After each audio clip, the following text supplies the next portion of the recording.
All right, today's topics, we're going to focus on having two topics. So I'll be watching the clock and try and make time.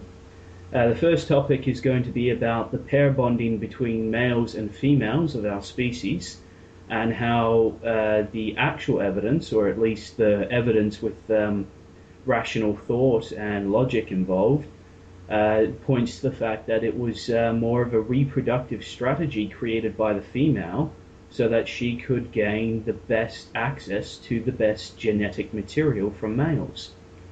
And the second topic is going to be the foreign bride. Yes, that Yeah. always that lovely gem that we like to come back to. The diamond in the rough everyone's looking for. Yes, yes, the one that involves getting tetanus shots and Yeah, make sure you've got your vaccinations up just to go into the area to look for the diamond. yeah, exactly. So you were saying you read the article that I linked you to. Yes, What yes, I did. what were your general thoughts on it? Well, I found one of the most interesting things I found is that once it when it, after it went through a lot of the concepts of pair bonding, where it came from, what I found the most interesting, at least to me, was the part where it mentioned about how intimate partner violence and control is overwhelmingly within the female's arena. Yes. See, the information that we are discussing now for any listeners is this. There'll be a link in the low bar to a very extensive explanation of how the pair bonding between men and women was created and really serves the female. And Yeah, this, when you get down to the bottom of the page, there's something like about 50 different references. That's yeah, 50 different references of different books on biology. So that was one of the things that caught my eye. It wasn't just somebody rambling on. And I recognized the guy's image. I'm pretty sure he's one of the blokes being interviewed by Man Woman Myth. right, So yeah, if I can find his videos, I might link to them as well. But yes, the information basically goes along the lines that by looking at the evidence of mate guarding practices of the male guarding the female and how that they were not successful. So most people, most historians and biologists and etc. Question, well, why the hell did we evolve it if it was so unsuccessful? right, Well, yeah, this bloke answers it and he says, well, it actually was successful. It served the purpose for mate guarding in regards to the male guarding the female yeah, from either equal or lower status males. yeah, So this created a situation where basically every male that was pair bonded was cockholded at the same time. And yeah, it was a very successful reproductive strategy by the female to not only project her fertility into the future, so capitalizing on her early years to get a male that would increase in status as yeah, she decreased, but it also allowed her to have access to essentially a backup while she went around chasing after the alphas. that's right, yeah, And this is very interesting to me because the thing is, what we don't understand about our evolution is that I've seen evidence that we developed much like a pack animal when we were still animals. And so what this would have been like would be dogs. If you've ever seen dogs mate in the wild or even just in rural areas, when it's mm, not done by breeders, they separate the bitch and they only breed it with the male they want to breed. yeah, When it's in the wild or even just rural farmland, the all the males can smell her on heat, can smell the pheromones. So they come in, and what they do is they actually just line up by their own dominance hierarchy. There's no infighting. There's no none of that. What ends up happening is the alpha or the top dog has first go, and yeah, then second in charge just kind of looks at the line, and they really do form a line, and mm, looks at the other dogs and goes, basically doesn't even really have to keep them in line, just kind of watches and makes sure that nothing really gets out of line, and there's no fights, there's no nothing, and they each take their turn. yeah, Now, this would have happened in our species, in our development, and I've seen a little bit of evidence for this. And the problem for the female, in regards to the female, is that this wouldn't be a very successful mating strategy. Because if you think of like a woman gets starts ovulating, and she decides to bend over a rock or a log, and the men all line up. See, we've evolved our actual genitals, our penis is evolved to scoop out another male's sperm. Now, this would only be an effective evolutionary trait if we were fucking multiples, one after another, right in a line, basically. Yeah, and If that's something that's seen in many different species. yes, and that's a thing because that's a practice of an overt fertility signals in the female. Yeah, What we now have in our species with the female is covert signals for fertility, and this is fucking us up quite a bit from a reproductive standpoint. But it was developed by the female so that she could avoid becoming pregnant by lesser status males. yeah, And as I was saying, with the conga line of sex, it wasn't a very successful reproductive strategy for the female. And quite frankly, especially if the alpha goes first, and then say a beta comes along, and then with his penis scooping out the spits it sperm, out. Yeah, and then after that, an omega, basically she's probably only actually going to get pregnant, most likely, to the lower status males. yeah, yeah. So this was also, in one regards, holding back our genetic evolution. But and so then the females, obviously, as their inbuilt group preference, got together in some fashion, and they evolved this mating strategy of pair bonding. I was saying, I'm young, I'm fertile, I will pick you for, and it was only for 2 pregnancies, which makes sense back in What did they tribal. say? 4 years or something like that? Yeah, it Is was that four yeah? to six years 4 to 6 years. Yeah, is the pair bonding from a biological perspective, and this is historically accurate to our tribal history.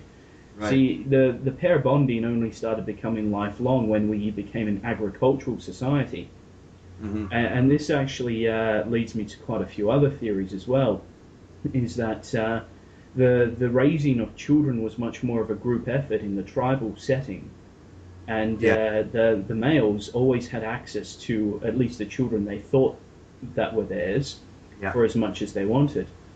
And as we see in history later on, when it becomes that the man must raise any children that come from his wife, regardless of if they are his or not, right. that is the first time we see in human history where the males start actually getting really, really angry if the female is unfaithful. As I said earlier, with the female mating strategy, resulting in many males being cockholded, Yeah, this wasn't a problem for the pair bonded males. And I think the real reason for it is because they still had access to their children. Whereas if you try and force a man to raise another man's child, that's where the problem with infertility, cheating yeah, comes yeah, yeah. in, where Fidelity. where he has to raise the child regardless. Yeah, So that's where all these concepts of virginity and all that start coming in. But the pair bonding was never evolved as a strategy for raising children. This is something I want men to understand, is that it was evolved as a mating strategy for the female. for the female. Yeah, in order for her to get the best lineage she possibly could. Yes, and for not only for the first pregnancy, but also the second The pregnancy. second, yeah, that's right. Because Extend it as much as she could. exactly, and this is a strategy that women have used and adapted to the lifelong pair bonding, and even today pair bondings, whatever the hell they can be called. Yeah, But the whole yeah, purpose, because again, the providing for the female didn't come till after the pair bonding, because in a hunter-gatherer society, the males go off as a collective and work together to be more successful, bring back the food, and share it with everyone. Because keep in mind, even if they didn't want to share it, how could yeah, they store it? It was yeah, perishable, yeah. and so It, that results in more likely they're going to be encouraged to share what they cannot eat. And in reality, all hunter-gatherer societies have been very egalitarian of resources but not very egalitarian of labor. Yeah, yeah. And I'm just curious what you think the connection is between that that historic pair bonding. I mean, that the human species has had. How how has it affected I guess our modern concept of pair bonding? I mean, how has it morphed into this, and what are the effects? Well, what has happened is where we've turned the pair bonding into a commodity by selling it as love. Yes, that's very interesting. Love. Yeah, I agree with that. And that's the thing. We no longer see it as the breeding with the best possible genetics you can, or finding partners that are going to be very productive long term. Yeah, What it has all become, because now in the Western nations in particular, we have the luxury to fuck up our lives. yeah, yeah. Other places we don't really have this luxury. So that a lot of that to me seems to change with our condition, our environmental condition, because technology, especially, and comfort of life, right? Very much so. As I was saying, with the agricultural era, Yeah. we see all forms of tribal societies die off once agriculture comes into it. Yes. Even the Cherokee or the Native American, they were beginning to develop the ability to grow corn before white man comes in. Came in. Uh, Yeah, that's right. and that's the thing. That's why their culture was still very tribal, and that's why the youngers would always refer to their elders as either grandmother or grandfather, Yeah. and that shows the collective group raising the children together. And this is something that pro-family people seem to be quite happy to ignore, is that the actual community is as almost as equal as the family Yeah. necessary for the raising of children. If you've got a shitty community, it's just not gonna help the situation. Yeah. But Yeah. once agriculture comes in, well, you can't have you get higher populations, so you Yep. can't have 80 men going off and hunting for say 100 people. Yeah. 80 men hunting, you wouldn't be able to get enough food for that. So agriculture comes in to be able to raise cattle and grow crops. Yeah. And once that happens, in comes the concept. Hang on a second, I've just got my alarm going off. Yeah. I'll be No back. problem. No problem. What time is it? Time to go to work? Time to get up? Okay, I'm back. There we go. Now, as I was saying, with the agricultural age, Yeah. brought around also currency, and currency is a form of wealth that can be stored, and that's one of the biggest differences. So men could accumulate goods and wealth and status that could be stored that didn't perish, Yeah. and that started changing a whole bunch of things as well. And the everybody works together, everybody gets an equal share, dies off, and then the tribal society dies off, and the family structure becomes very crucial then. Yes. The more advanced the society becomes, the more the community starts to die off, and we become all very separated from one another. Yeah. And that's when the family unit becomes extremely crucial for the raising of children. But the point, one of the biggest things I want to make clear is that the pair bonding, which is what the family grew from, Yeah. was never ever created for the benefit of children. No. No. And that was very clear from the article that you've sent me and that you're going to link to. Very very clear. The concept of a woman having one man to well basically to protect her back then. It was never about the children at all. Yeah, and that's the thing. One thing to also note is that it wasn't about provisioning, as I said before, Yeah. and protecting was only a secondary thing, but that was more of a group effort. When it became one man providing a service to one woman, is Uh-huh. when the agricultural age started popping in, and that's where we start getting this whole women judging by how much wealth and resources and how much productivity. Well, maybe at this point, because you obviously got a really good grasp on this concept. If you can kind of clarify to me a bit about the concept within the article of mate guarding. Yes, what's your specific question with that one? Well, with the mate, because previously I mentioned how we were talking about how it wasn't necessarily about the children. We were talking about the genetic lineage of the woman, possibly getting two children out of a superior male. But then there was the concept of mate guarding, where the pair bond with the one male, he was designated to. I mean, what was his role? He was designated to fend off the lower males. Yep, Well, that's exactly what it was.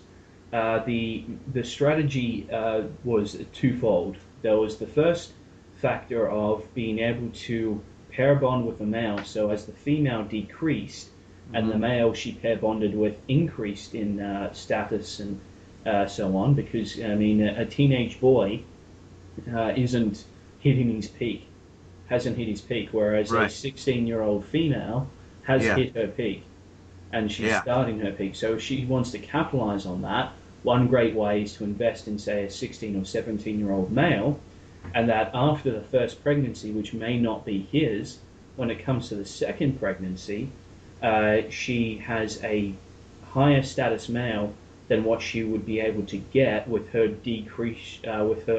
depreciating.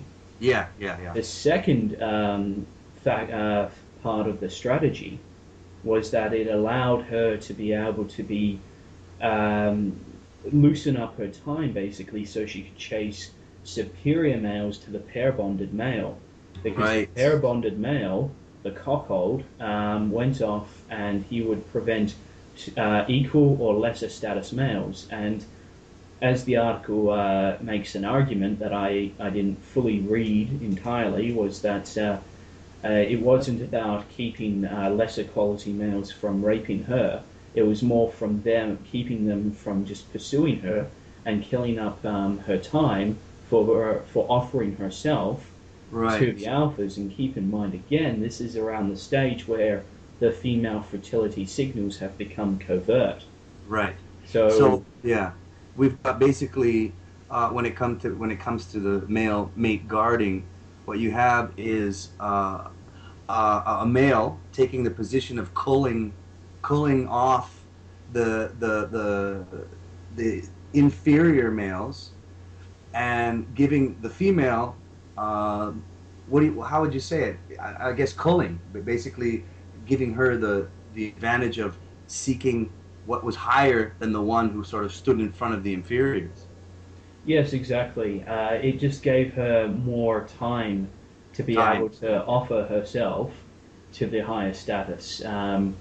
Keeping in mind that she's pair bonded with, say, a mid-level male, Yeah. and that mid-level male will keep away other mids and lower. And it doesn't even necessarily have to be violent. We have No. psychological inbuilt drives for us to be able to recognize more alpha or more at least aggressive males, Yeah. so It that would, we just his presence alone would play a part. There yes, was no. but it's also the presence is a factor, but I find that it's more the signals, the psychological signals, even Right. in Right. today's man, that Yeah. signal that he's more willing to be aggressive. Yeah. Yeah. Because And you that. can meet gentle giants, and you Yeah. can Yeah. usually tell from, if you spend more time than just a glance, you usually Yeah. can tell that they don't have the ability for violence. Right. Right. Right. Yeah. Yeah. That's amazing. When I was reading that, I couldn't help but just pull those concepts into the modern day and reflect on man how it still happens. Oh yes, I've witnessed quite a few polygamous relationships in today's world, Uh-huh. and all of them, bar one, are centered around one woman. Mm. And I noticed that the males are sort of there's either the pair bonded one, which is the mid-level status one, who just doesn't really care as long as he gets his regular access to pussy. Yeah. Um, and he's happy to share her in that sort of regards. You might see it in that fashion, but when it becomes more of an emotional linkage, I see the two males are quite there's this sort of under the surface happy to they want to fight it out. Yeah. They don't necessarily want to have a physical fight, but they would very much rather be the only one. What would you call that? Kind of the peacock feathers type of thing. Yes, but I think it's also more just we haven't been taught in regards to mating the concept of having multiple partners. Right, right. We've been very much driven to be a monogamous species in the recent years, and I personally don't think we're meant to be a monogamous species. I think we're meant to be a short-term monogamous species. Yeah, I totally agree with that. And that's just to get the child to birth and maybe a second one along the way. Yeah. And again, the problem is once the tribal structure of the group all putting in a bit of effort to raise the children and to get things done breaks down, then you have to rely on lifelong monogamy. Yeah. And I think that this has been one of the things that has started screwing us up, is that as much as lifelong monogamy would be fantastic, in theory, just in practice, I just don't see it ever really being a fantastic situation.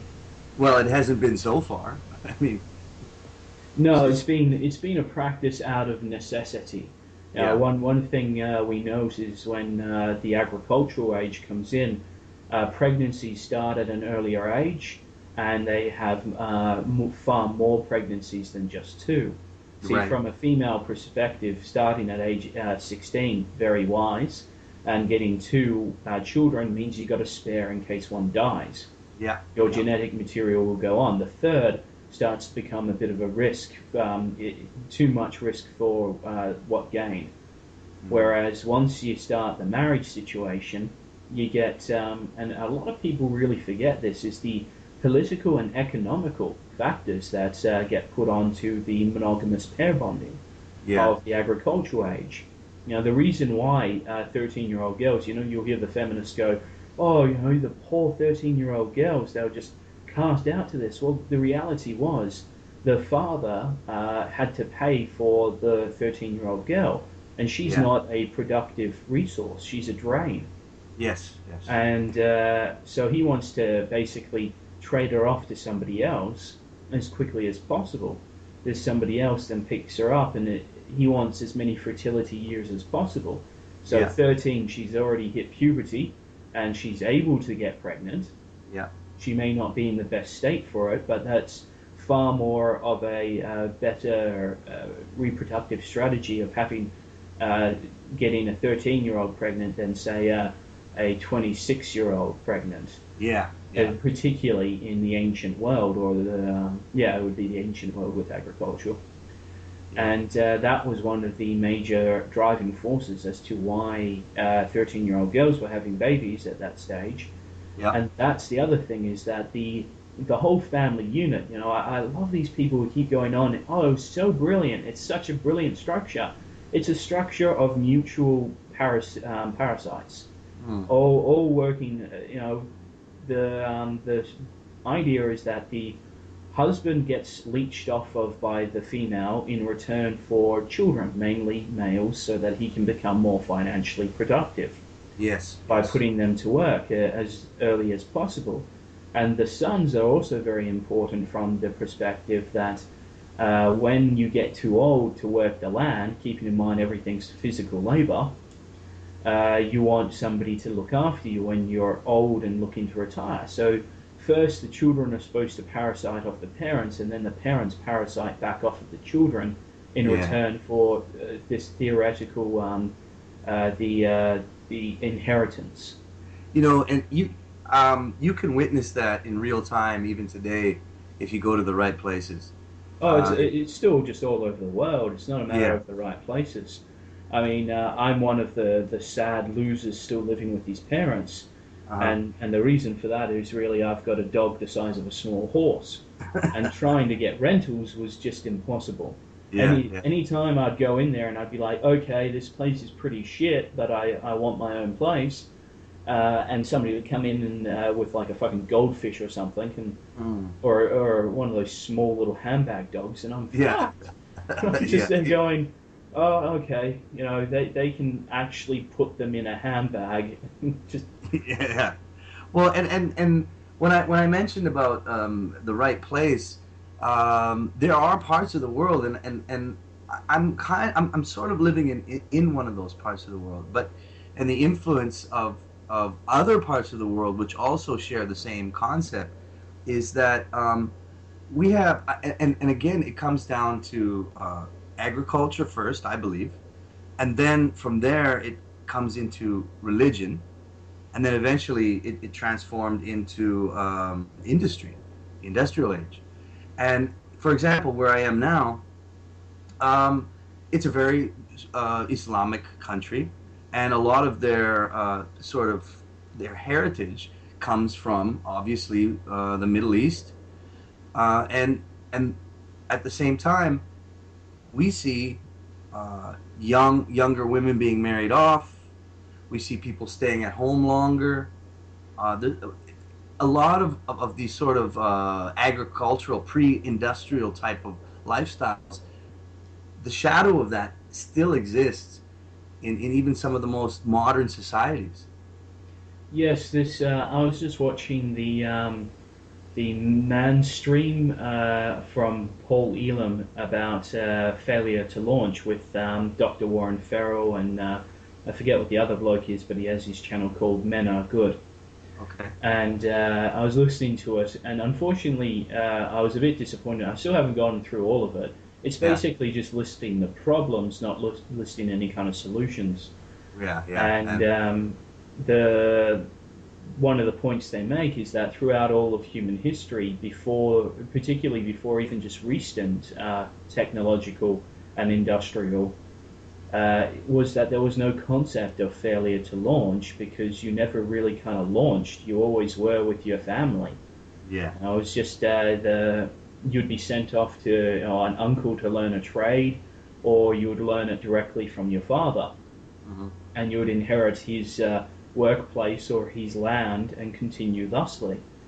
Yeah. So I really, it's very much a show of how we are just really willing to fuck ourselves over with this concept of if you haven't left your parents, you're a failure.